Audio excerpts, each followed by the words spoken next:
A Woman's Reaction to The Mystery Method by Mystery with Chris Odom. If your frame is strong enough, you can get away with anything. This concept underpins every piece of advice in this book. The best example I have of that is when my husband and I went out for dinner for the first time. As an exotic dancer, I looked at it and said, I want to make it very clear from the very start that I am not going out to dinner with you to get a free dinner. I don't want you to feel that way. I don't want any impression of that to exist, because my job is to take money from men. That's my job. Professionally, that is what I do.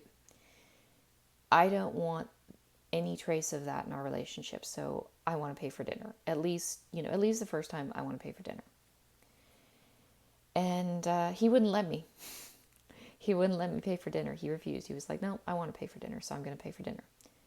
And so I was like, okay, fine. Next time I pay for dinner. And the next time I got up and I went to the bathroom. And when I came back, he had already paid for dinner. And you might look at that and say, okay, that's a very blue-pilled male kind of thing to do. Because, that's a blue-pill man thing, oh, buy her dinner. Except it wasn't. He wasn't buying me dinner because he was trying to be a gentleman and trying to respect my ladyhood or whatever. He was buying me dinner because he wanted to set the rules. And he was taking control of the frame. I said I wanted to go this way. He said, no, I think I'd rather go this way. We ended up going his way and not mine. That's frame control. You can break a lot of dating rules, a lot of things that people say, oh, that's so blue pill. You can do it if you have frame control. There are guys who look at a lot of pickup artist advice, a lot of red pill kinds of thought, and say, well, I don't do that, and I'm still, pretty successful with women. Yeah, you can break the rules if you have frame control. Now, it's really easy to look at it and say, so I can just do whatever I want, and as long as I've got frame control, then I'm okay. It's like, well, if you're breaking all the rules all willy-nilly, if you just don't follow any of the rules, and you don't really pay any kind of attention to any of this advice, maybe you're going to be okay, but maybe you're just saying that you have frame control, and really you don't. And the test of that, of course, is, are you still successful with women? Are you having raging success with women, or at least the woman that you're focusing on at this time, even though you break all the rules? And if you don't, and if you're not particularly successful, well, then maybe you don't have the frame control you're telling yourself you have. If you're one of those guys who doesn't do it exactly the way that all the other red pill men say you should do it, and you're still doing just fine, you probably have good frame control. You can break rules if you have good frame control. It's more important to control the frame than it is to follow the little nitty-gritty rules that a lot of red pill men seem to get caught up in when they're talking about how to interact with women. It seems to me a lot of red pill men will say, well, you can't buy her a drink, you can't do this, you can't do that, you can't open doors for her, you can't do all this gentlemanly stuff because you that's too blue pill. And the truth is, you can do anything you want. If you're the one setting the frame, if you're the one in control, if you're saying I do what I want, then you can get away with a lot of stuff, and it works. It's something to bear in mind, because I think a lot of men who are red-pilled will look at other men and say, they'll make this kind of judgment on, oh, well, he's alpha or he's not alpha. He's red-pilled or he's not red-pilled. He's going to be successful with women or he's not going to be successful with women. And what they fail to realize is, if the dude in question has good frame control, a lot of those other little details don't matter nearly as much. A woman will almost always choose the man with higher value and a stronger frame. and she will do it with little regard or loyalty to the fun little connection she had previously enjoyed with you. The only factor that counteracts this phenomenon is her level of investment in you. It will be psychologically much more difficult for her to jump to the next man if she has already invested a lot of time and effort in you.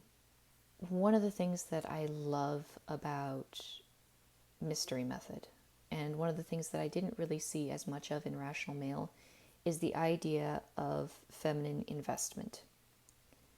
I personally think, and I think more and more as I read into this, that feminine investment is a huge factor in the stability of a relationship. Which, I mean, it's kind of an obvious thing the more I think about it. It's like if you're in a relationship with somebody, you both have to be invested in the relationship for the relationship to be strong and stable and solid. If one of you is very invested and the other one is not, be it male or female, the relationship is not particularly stable or strong. But I think it's important to put a certain degree of emphasis on feminine investment when we're talking about this subject matter. A lot of men who are interested in this subject matter, a lot of men in the manosphere, a lot of men who are red-pilled, a lot of men who are wary of women and wary of getting into relationships with women because they don't trust women for, very understandable reasons. It's important for these men in particular to be aware of the value of feminine investment. A lot of these men are afraid, and reasonably so, of falling in love with a woman and investing all this time, energy, effort, love, so much of their life, their financial well-being, their offspring, into a woman who might just flake out and run off. And I think what happens is a lot of men, and I'm not saying this is what always happens, but I think one of the problems that some men have encountered, a sizable enough portion of men that it's worth mentioning, they fall in love with a woman, they invest, they put all this effort and energy into the relationship, and the woman hasn't put her own effort and energy into the relationship. So when she leaves, it's not a huge loss for her. And that's one-itis, but that's also just marriage sometimes. If the man is putting in 110% and the woman is putting in 20 or 30, it's not a healthy and stable relationship.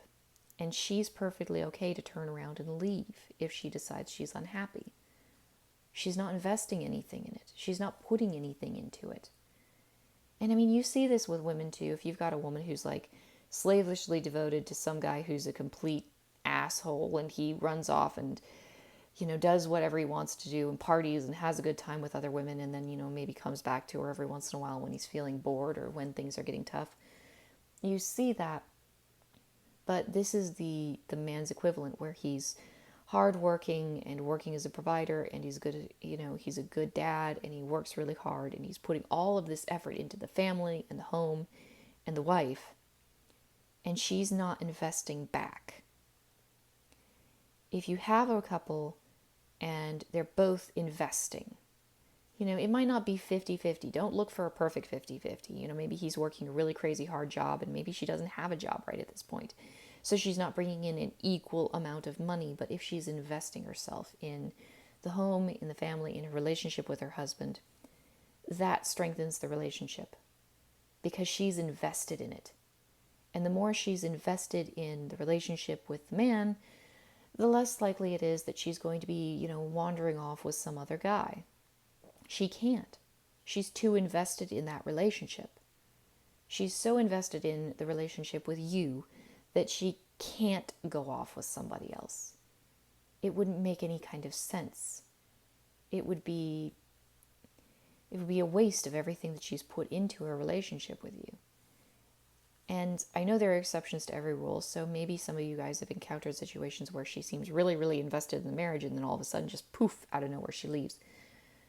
But I think as a general rule, and tell me if I'm wrong on this, it just seems to me very much that if a woman is actively investing herself in her relationship with you, she's probably not just going to split out of the blue. It just seems that way to me. Like a lot of people, especially when I started making these videos, a lot of men would come to me and say, well, you know, when you're divorcing your husband, you're going to feel differently. And it seemed silly to me because I'm not going to divorce my husband. And I'm relatively confident of this. I'm very invested in my relationship with my husband. I wouldn't leave him because I'm too busy investing myself in him and the children that we've produced together and our family. I'm not looking elsewhere for anything. I'm not looking elsewhere for adventure or excitement. I'm not looking elsewhere for love and comfort. I'm not looking elsewhere for a sense of security. I'm not looking outside of this place and this family. So, I don't know. I think this idea of investment that Mystery talks about, I think it's big, I think it's important, and I think it extends just beyond just the initial formation of a relationship. I think it extends throughout the entirety of the relationship. If you're with a woman and she's investing herself in you, it means she wants to stay with you. And if she's not investing herself with you, that's a big red flag. Kino, escalation. They have a fantasy about meeting the right guy, about how perfect it will be, about how everything will happen so naturally, and about how it will feel so right. And the truth is, with guys who have game, read, practice, that's exactly how it does happen. This is so true. Like when I started reading this book, I was just waiting for the section on kino escalation because I had read about it a little bit before, and I know that this is very, very, very, very, very true. I have had too many men in my life attempt to surprise kiss me. I remember one time I was doing this promo thing for a club, and what we would do is we would drive downtown. They had a club van, and one of the guys who worked at the club would drive us downtown, and we would walk around downtown in, skimpy clothing, handing out cards for the club and, advertising dances and drink deals and stuff. And so that's what I was doing. I had my little skimpy outfit on, like with the club logo written on it, and I was going downtown with this guy that I had just met like 10 minutes before. And we got downtown and we were talking kind of casually the whole way because, hey, I'm stuck in a car with him. I might as well talk with him. There weren't any other dancers doing the promo that day. And so we're just kind of casually chatting and we're heading downtown. And he stops the car and we're chatting and we're chatting. And all of a sudden he turns over, grabs me by the head, like just right here, grabs me by the face and attempts to kiss me. And so he's pulling my face toward his face and leaning in toward my face. And I did what I have learned to do over multiple episodes like this, where I start fighting and try to get my elbow in between. Like if you take your elbow and you shove it into the guy's neck and just hold it like right here, it keeps his face far enough from your face that you don't end up getting kissed. I learned that from experience. Lots and lots of experience. Oh, God. Well, that is not a thing to brag about, but oh well. Anyway. Oh, hi, kitty. Hello. I woke up a sleeping cat. Yeah, he did that, and then he realized that I wasn't interested as I'm like trying to get my elbow wedged in between him and me, and he's like, he gave up very quickly and apologized, and it was like, yeah, we're cool, I don't care. And I didn't care because I wasn't interested in him at all, and then I was really not interested. I've had guys who just don't know how to go into a kiss. A lot of people don't understand that you want to work your way up to it. And this isn't... I think a lot of people reading this book are going to think that this is manipulation. It's like, oh, you're slowly convincing her to let down her guard more and more as you're like sliding your way further and further into a personal space. And it's like, well, yes, but that's what men do. That's the reason women get all uptight and prudish when you like put your hand casually on their knee. It's because like don't no, this is my boundary. Don't get any closer. It's not always because they're prudish. It's because they're afraid of where you're going to go after you put your hand on their knee. But if you're trying to go for that first kiss, like please take the time beforehand to, touch her hand, stroke her arm, touch anywhere. Just do casual touching first before you just lunge into a kiss. It doesn't work, and it's happened so many times to me with so many men who they thought that they could do that, and it's like it's the most awkward thing in the world. Please don't do that. You deserve better. The girl you're dating deserves better. Everybody deserves better than a surprise lunge kiss from somebody who's never ever touched you before. Touch her hand. Just there's a million suggestions in this book about how to do that. Please read the suggestions and just try it. Do touchy stuff before you surprise a girl with a kiss. Like you don't ever want to just lunge out at her. It feels very grabby, and it's also a great way to get a hard no when you could have gotten a soft no. Like if you're getting closer and closer physically and slowly working your way up toward a kiss and she's not ready yet, she can give you kind of a softer no than just the hard no of hell no, I don't want your mouth on mine.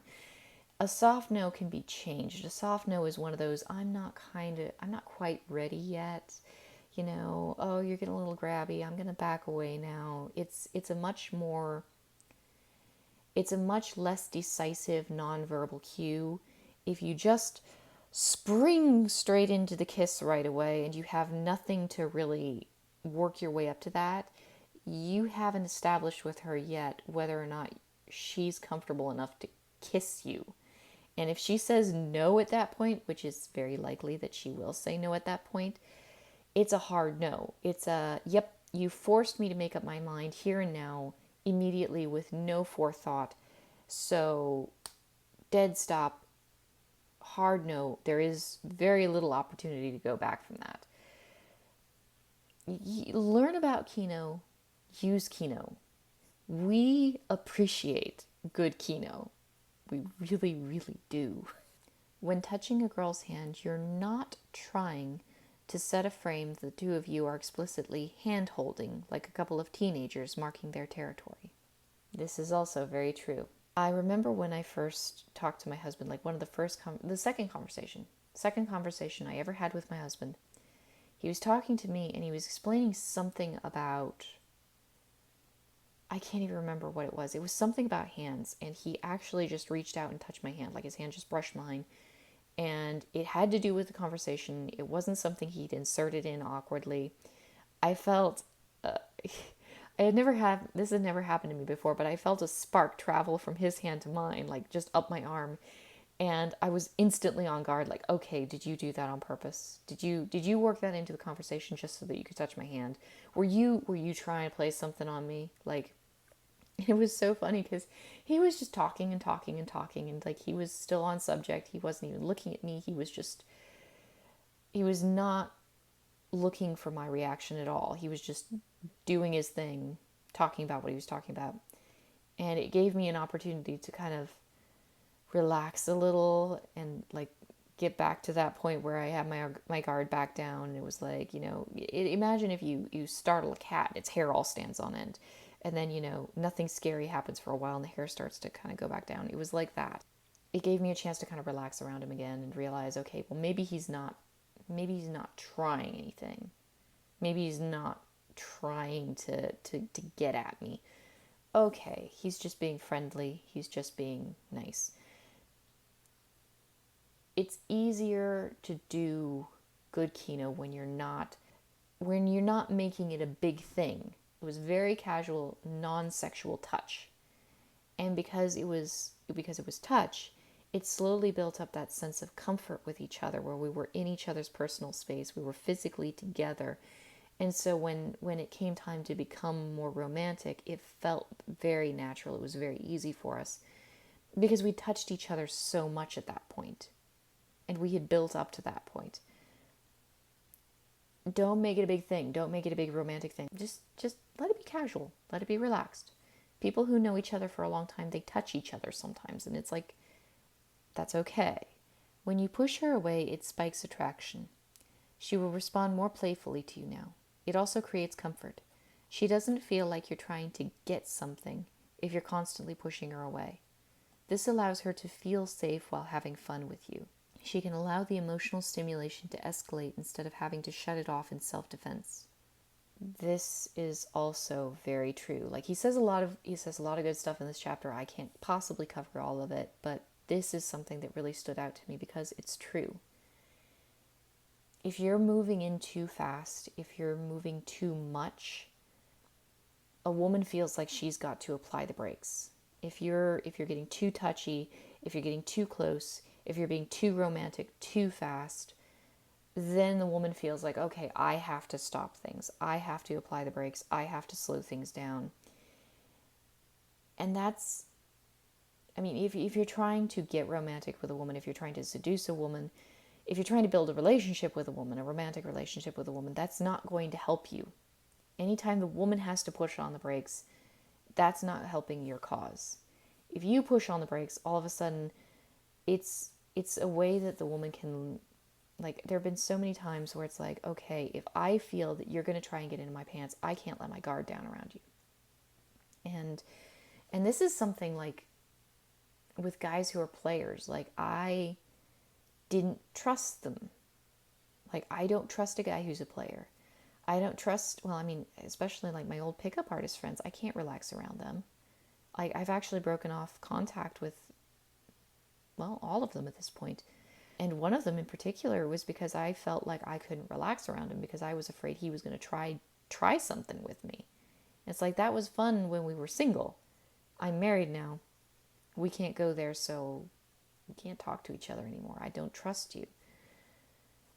It's a huge relief if you're in a relationship with a man or you're building an initial getting to know you with a man and you start to go somewhere kind of romantic, you start to get a little touchy, but then he doesn't go any further and he pulls on the brakes. It's a huge relief because it says to a woman, you can have fun, you can relax, you can be playful, you can be a little bit sexual, you can be a little bit more romantic, you can be a little bit more flirtatious. You don't have to worry about this guy swooping in and just taking advantage of that. You can let your hair down. You can enjoy this time with this person. It's very, very true. And it is very, very true for women. At least for me, in my interactions with men. Especially like if you're not just trying to go for the one night stand with a guy. If you're trying to feel him out, build a relationship with him, and get to know him, and you really like him. If he kind of holds back just that little extra bit and doesn't put you in a position where you're trying to like hit the brakes and say, okay, buddy, you're going too far, too fast. It's such a relief. It's like, oh, this is wonderful. I can kind of just enjoy the ride. I can savor the emotional roller coaster of this possible relationship that's starting to bud between us. I can feel the sexual tension and enjoy it and savor it and really build it up without having to worry about, okay, you got to stop now. You've gone too far. This is a useful time to use sniper negs. Then stop being into the conversation for a bit. In that state of mind, she is extremely susceptible to escalation. When I was first purchasing this book, I read the Amazon reviews and I read the Goodreads reviews of the book, and I read the good reviews, the happy reviews, and I read the bad reviews, the things that people had to complain about with the book. And I've kind of experienced, like as I've been reading the book, I've experienced the things that people complained about, and I've also experienced the things that people said were wonderful about the book. This is definitely one of the things that people have complained about with the book, and I'm not entirely sure how I feel about it. There's a lot of stuff in this book that I think people take as manipulation that is in fact stuff that people do. You might not necessarily be consciously aware of it, but in the formation of a relationship, you do these things. You give indicators of interest. You give indicators of disinterest.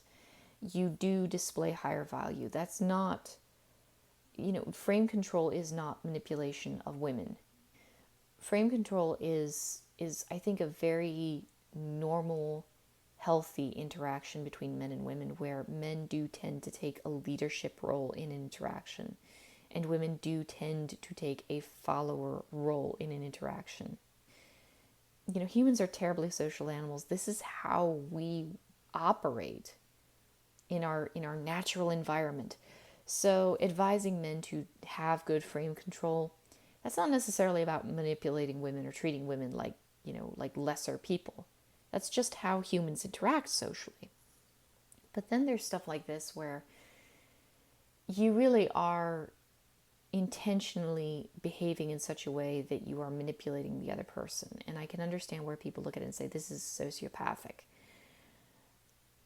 I wouldn't necessarily go that far. I honestly think that he's probably not wrong, in the sense that if you do X, Y, and Z, you can confuse a person into being more susceptible to your manipulation. The thing that I don't like is the fact that you feel, or that a person would feel, that they need to manipulate another person in order to gain a sexual relationship from them. I don't know how healthy that is. And personally, if I had to bet on it, I would say that sounds very unhealthy. I I don't disagree with negs. I think playful negs are good. I think they're very normal. I think they're very healthy. I think that they have a place in normal human interaction, and I think there's a reason that they work so well, and I think that is the reason that they work so well. My husband never intentionally negged me. My husband didn't even know what negging was. He was just being and existing as he tends to do. And in his playfulness, negging occurred, and it was wonderful, and I loved it, and I still continue to love it to this day. He never did it with the intention of manipulating me or putting me into a vulnerable position. I understand that pickup artistry is the idea of going into an interaction with a woman with the goal of getting her into bed. But that's what men do when they meet pretty women. Like, they want to get her into bed. Like, that's kind of just, it just seems like such an obvious thing. It's like, well, is she hot? Yes. You're trying to get her into bed, right? If you get the opportunity, that's what you're going to do, right? Like, that's what men do. They want to pair off sexually with attractive mates. Oh, look, it's an attractive woman. I wonder if I could mate with her. That's what men do. That's what women do too.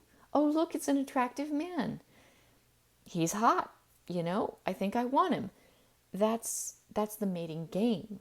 But then there's this fine line between playing the mating game and manipulating another person, like willfully manipulating another person. And my concern is that here mystery is straddling that line. And I think this book can be a very handy tool to men who want to better understand social interactions with women and have healthier, more successful, more fruitful social interactions with women. But I think that this book could also be a very destructive tool in the hands of a man who wants to have sex with lots of women, wants to manipulate women into doing what he wants to bang them and leave them. I know there are guys out there who, they're pickup artists, they do PUA, and they have sex with lots of women, and they discard lots of women, and they just see women as these poor, dumb creatures that are just so easy to manipulate, there are, I think, definitely men out there, and maybe Mystery is one of these men. I honestly cannot tell, who go out and they pick up a woman and they bang her and they're done, and it was like, oh, well, that was fun. And they have no respect for the woman. They're just using her so that they can get to the next one, and it's all fun for them. It's all just, oh, yep, love them and leave them. Women are just warm, wet holes to put things, I don't think that's healthy. I don't. I look at it and it's like, okay, well, how much genuine respect can you have for yourself if you're just using people. Like, I think it devalues, I think using other people devalues the person who uses as much or even more so than it devalues the person who is used. So I'm a little hesitant about this. Like, I look at it as like, I understand negging. I understand a lot of the games that Mystery plays, and I think most of them are pretty okay, like Kino. Are you slowly manipulating her into a sense of false comfort as you like worm your way closer and closer into a comfort zone? Well, I mean, you could look at it that way, but also that's just what guys do. Like, you want to make her feel comfortable around you. So you're going to touch her casually, and she's going to touch you back casually, and you're going to build up this sense of physical comfort with each other before you enter into anything aggressively sexual like making out. That just makes sense. Tearing a gal down, and I think that's pretty obviously what this statement is about. Tearing a gal down so that you can feed on her insecurity later. I mean, that's what that is. And that's not what negging is. Not all negging is tearing a girl down. Some negging is just playful insults, It's kind of poking at someone to see if they poke you back or to see how they react. People do that. People poke every once in a while. But tearing down is a different sort of thing, and that's what he's describing here. That doesn't sit so well with me. I'm not so sure I like that. So that was it for chapter 7. I know that's a bit of a low note to end on. Like, it was a really good chapter. I had lots of really good things in there that I read that I was like, oh, this is awesome. This is good advice. And then I ended all with, well, I really don't agree with this guy on this thing. There's a lot more in this book that I do agree with so far than that I disagree with. But that one thing, like sniper negs, just tearing down women, I look at it and it's like, okay, this doesn't seem good or healthy. And I'm not sure how I feel about it. I'm not sure that it's worth winning the game with one woman to do something like that. I don't know if it's worth it. I'm not sure that you can really build a healthy and respectful relationship with somebody if you have to tear them down in order to do it. And so I'm very wary of that. Does it work? Probably, depending on what you're after. Short-term game, can you get her into bed? Oh yeah, it'll help you get her into bed. Long-term game, I don't know. It doesn't sit well with me. Everything else in that chapter, though, like, I can't think of anything that really sits wrong with me. There were one or two things, but basically, it's good advice. It seems like a lot of really solid advice. Do kino. Do not lunge into a surprise kiss. You know, have a good frame control, and you can get away with a lot more. And when I say get away with a lot more, I don't mean like, and he doesn't mean either. A lot of people might look at that and say, oh, breaking rules, breaking your comfort zone. It's like, no, breaking red pill, blue pill rules. Buying her a drink. You can do it. If you got good frame control, you can buy her a drink. If you want to, go ahead. Doing a lot of things, opening a door for her. If you got good frame control, fine, open the door. It's up to you. If you are master of yourself and, master of where you're going in life, and you know what you want, and you're going to go that direction, she's going to naturally follow you. If you've got frame control, that's it. So, yeah, very good advice. Female investment. I think that's very important. I love that he talks about that. So, I really liked this chapter. Sniper and eggs make me nervous. Tearing a girl down, manipulating her, setting her up to be feeling vulnerable later on, does not sit well with me. It just does not seem, it doesn't seem like the kind of thing you can build a healthy, strong, solid, long-term relationship out of. And if you're building a relationship with somebody, ideally you are either building it for the purpose of having a long-term relationship with that person, or at the very least practicing setting up a solid long-term relationship with someone. So if you're really bad with women and you're trying, and you know you're probably going to fail this time, but you're trying, practice good healthy relationship habits. Like that's what I would say if I had to say it. If I had to give advice, that's what my advice would be. But other than that, yeah, good chapter, fun chapter. Can't wait to see the next one. I'll talk to you guys later.